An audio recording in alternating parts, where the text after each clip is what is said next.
बुलाए हैं? कल जो हमारे वेस्ट बंगाल के चीफ मिनिस्टर श्रीमती ममता बनर्जी, वो आपको पता ही है कि नॉर्थ बंगाल के दौरे पे हैं। उन्हीं के पास कल हम लोग पहुँचे थे।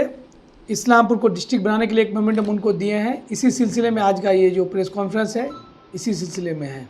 क्या बोलना चाहेंगे, क्या मतलब बात है? सबसे बड़ी बात यह है कि आपके माध्यम से मैं ये लोगों को, हमारे इलाके के लोगों को ये बताना चाहते हैं कि कई लोगों ने हमें कई बार मैसेज किया है कि आप लोग 2022 में 23 अगस्त 2022 में एक पद यात्रा किए थे सोनापुर के नालबाड़ी से लेकर रायगंज तक। तो उसके बाद से हम लोग भी लगभग सिर्फ समझिए कि सोशल मीडिया पे ही ये जो कैंपिंग है चल रहा था। तो हमें भी बिल्कुल मौका नहीं मिला था कि कहीं हम लोग धरना में बैठने वाले थे तो बीच में एसडीओ नहीं थे। तो कई बार ऐसा हुआ कि कहीं डीएम से मिलने वाले थे तो डीएम ने टाइम नहीं दिया। तो अभी हम लोगों ने एक डेट मिला है कि हम लोग 31 मई से 2 तारीख तक 3 दिन का हम लोग साइकिल रैली करेंगे, जो आपका दासपरा से लेकर कन्नौझड़ा तक साइकिल लेकर हम लोग जाएंगे। हमारा मकसद ये है कि हम लोग, हमारे जो चीफ मिनिस्टर है, उनको हम लोग ये बताने की कोशिश कर रहे हैं कि अगर हम लोग, हमारे डिस्ट्रिक्ट का जो आखिरी गांव है, अगर वहाँ से हम लोग पैदल चले थे तो हमको 4 दिन लगा था डिस्ट्रिक्ट में, और हम लोग साइकिल लेकर अगर जाएंगे तो हमको 2 दिन लगता है।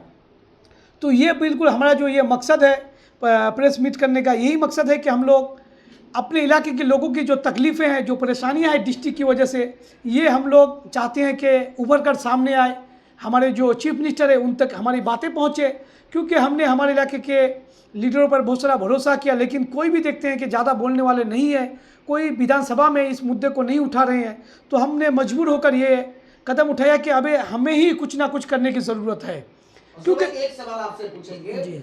इससे पहले इस्लामपुर सब डिविजनल कोर्ट के जो वकील हैं और जो वहाँ के लॉयर्स हैं और उसके साथ आपका लॉ क्लर्क्स है, इन लोगों की तरफ से एक मुद्दे को सामने लाया गया, वो है कि Islampur sub division transfer area territory का करेंदगी को काट के रायगंज कोर्ट के साथ जोड़ दिया जा रहा है। इस मुद्दे में इस्लामपुर के विधायक अब्दुल करीम चौधरी बोले कि इस्लामपुर का जो ट्रांसफर एरिया टेरिटोरी है इसको काटने नहीं देंगे, इसके लिए जद्दोजहद कर लेंगे। दीदी ममता बनर्जी से उन्होंने कहा कि हम जिला का मांग नहीं कर रहे हैं, लेकिन इसको नहीं करेंगे। फिर आप लोग अभी यहाँ के एमएलए बोल रहे हैं कि जिला का मांग नहीं, आप लोग इतना पैदल यात्रा किए वगैरह किए, धरना कर रहे हैं, जिला का दावी अभी तक आप लोग बरकरार रखे हैं। क्या कहना चाहेंगे, क्या तकलीफें होती है लोगों को? सबसे पहली बात कि आपको पता ही है कि बहुत सी परेशानियां है, क्योंकि आप लोग प्रेस क्लब में हैं तो आप लोग, खासकर आप लोगों को ज़्यादा जानकारी होती है कि एक गरीब आदमी जो दासपरा का, अगर दासपरा का गुआबाड़ी है, अगर वहाँ से अगर वो रायगंज जाए एक दिन, गरीब आदमी अगर साइकिल लेकर जाए तो उसको 2 दिन लगेगा रायगंज पहुँचने में। और एक आदमी अगर इतने दूर से सुबह 6 बजे निकलेगा तो रायगंज पहुँचने में उसको 12 से 1 बज जाएगा। उस वहाँ पे फिर ऑफिस में ऑफिसर नहीं है, काम हुआ नहीं हुआ, और उसको वहाँ ठहरने की ज़रूरत पड़ी तो उसका 1000 रुपये 2000 रुपये खर्चा ऐसे ही हो जाएगा। तो आप सोचिए कि ये बिल्कुल भी कोई बर्दाश्त नहीं करेगा कि इतने दूर एक डिस्ट्रिक्ट टाउन हो, जबकि इस्लामपुर पुलिस डिस्ट्रिक्ट है। सोचने वाली बात है कि इस्लामपुर पुलिस डिस्ट्रिक्ट है, यहाँ पे सिर्फ अगर किसी चीज़ की कमी है तो वो डिस्ट्रिक्ट कोर्ट के भरमा, यहाँ पे समझ लीजिए कि सभी कोर्ट है, सिर्फ डिस्ट्रिक्ट कोर्ट को छोड़कर, डीएम ऑफिस को छोड़कर सभी ऑफिसें हैं। तो वही है कि सिर्फ डीएम ऑफिसर कुछ ऑफिसें अगर यहाँ पे दे दी जाए तो लोगों की बहुत सारी जो परेशानियाँ है वो दूर हो जाएगी। और मैं यहाँ तक बता दूँ आपको कि हम लोग इत्तेफाक रखते हैं, हमारे जो एमएलए साहब हैं बहुत ही सीनियर लीडर हैं, उनकी हम लोग दिल से एहतराम करते हैं, अदब करते हैं। लेकिन एक बात सोचने वाली बात है कि उन्होंने भी बहुत देर से जो आवाज़ उठाए थे डिस्ट्रिक्ट के लिए, बहुत देर से उठाए, तो उसके बाद से खामोशी है। क्योंकि हमारा मानना ये था कि हमारे इलाके के कोई भी लीडर अगर आवाज़ उठाते ना, क्योंकि एक एमएलए की जो आवाज़ होती है वो विधानसभा में गूंजेगी, एक एमपी की जो आवाज़ होती है वो गूंजेगी आपका पार्लियामेंट में, वही सही जगह होता है उनको बोलने के लिए। उन्होंने जब मांग किया था प्रशासनिक मीटिंग में, चौधरी साहब ने मांग किया था, मेरे ख्याल में वो जगह मांग करने के लिए ठीक नहीं था। मांग करने की जगह होती है अगर विधानसभा में कोई भी हमारे इस्लामपुर सब डिवीजन के एमएलए अगर विधानसभा में एक दिन वक्त निकाल कर सिर्फ 2 मिनट के लिए बोल दिया कि दीदी हमको इस्लामपुर को हम लोग डिस्ट्रिक्ट चाहते हैं, आप इसके बारे में क्या बोलते हैं, तब देखेंगे आपके जब स्पीकर उस पॉइंट को नोट करेंगे, वहाँ पे जो रिकॉर्डिंग होगा, तब हमारे चीफ मिनिस्टर को जवाब देना पड़ता कि इस्लामपुर को डिस्ट्रिक्ट क्यों नहीं बनाया जा रहा है और क्या कारण है। ये कारण हमें समझ में नहीं आ रहा। लेकिन जो हमारी जानकारी है, जो FCR उस वक्त बनाया गया था 1956 में, बिहार से बंगाल में लाया गया इस्लामपुर को। उस वक्त बहुत सारे ऐसे राइट्स थे, जैसे आपका 370 कश्मीर में था, ऐसे आपका 370 आपका शायद नागालैंड, मिजोरम, मणिपुर में है।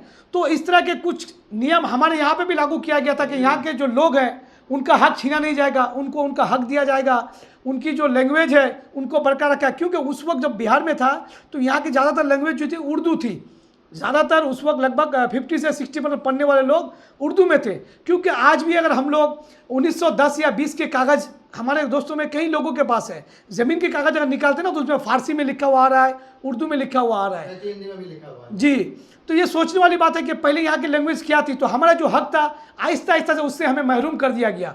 क्योंकि इस्लामपुर सब डिवीज़न वाले, आपको भी नहीं लगता है कि अगर किसी भी जगह को एक जगह से छाट कर काट कर दूसरी जगह जोड़ा जाए तो उनकी बहुत सारी मांगे होगी।